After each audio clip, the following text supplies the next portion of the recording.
31º encontro, catequese em gotas. Não abandonastes ao poder da morte. Depois da queda, o homem não foi abandonado por Deus. Ao contrário, Deus o chama. E ele anuncia de modo misterioso a vitória sobre o mal e o soerguimento da queda. Essa passagem do Gênesis foi chamada de proto-evangelho por ser o primeiro anúncio do Messias Redentor e do combate entre a serpente e a mulher, e a vitória final de um descendente desta última. A tradição cristã vê nessa passagem um anúncio do novo Adão, que por sua desobediência até a morte de cruz, Filipenses 2:8, repara com superabundância a desobediência de Adão. De resto, numerosos padres e doutores da Igreja veem na mulher anunciada no proto-evangelho a mãe de Cristo, Maria, como nova Eva. Foi ela que primeiro e de uma forma única se beneficiou da história sobre o pecado conquistado por Cristo. Ela foi observada de toda a mancha, ela foi preservada de toda a mancha do pecado original. E durante toda a vida terrestre, por uma graça especial de Deus, não cometeu nenhuma espécie de pecado. Mas por que Deus não impediu o primeiro homem de pecar? São Leão Magno responde: a graça inefável de Cristo deu-nos bens melhores do que aqueles que a inveja do demônio nos havia subtraído. São Tomás de Aquino: nada obsta o que a natureza humana tenha sido destinada ao fim mais elevado após o pecado. Com efeito, Deus permite que os males aconteçam para tirar deles um bem maior.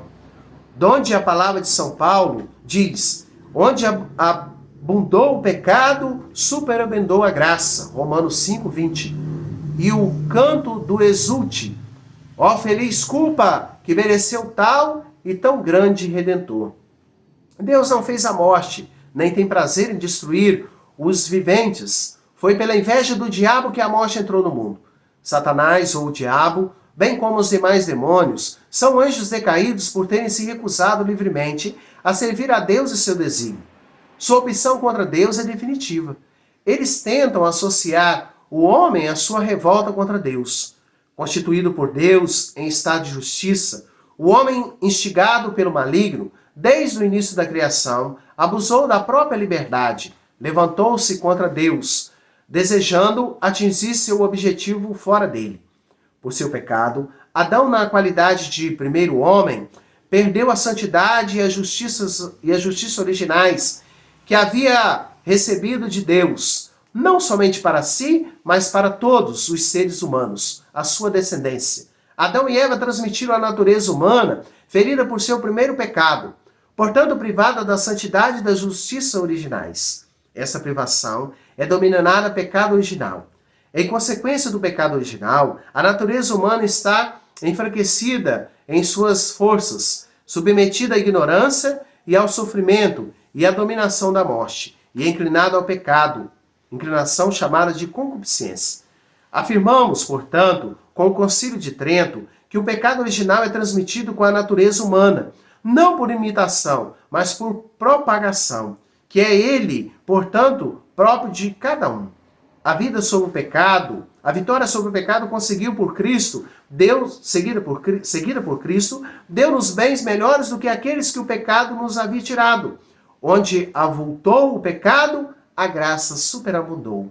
Segundo a fé dos cristãos, este mundo foi criado e conservado pelo amor do Criador na verdade.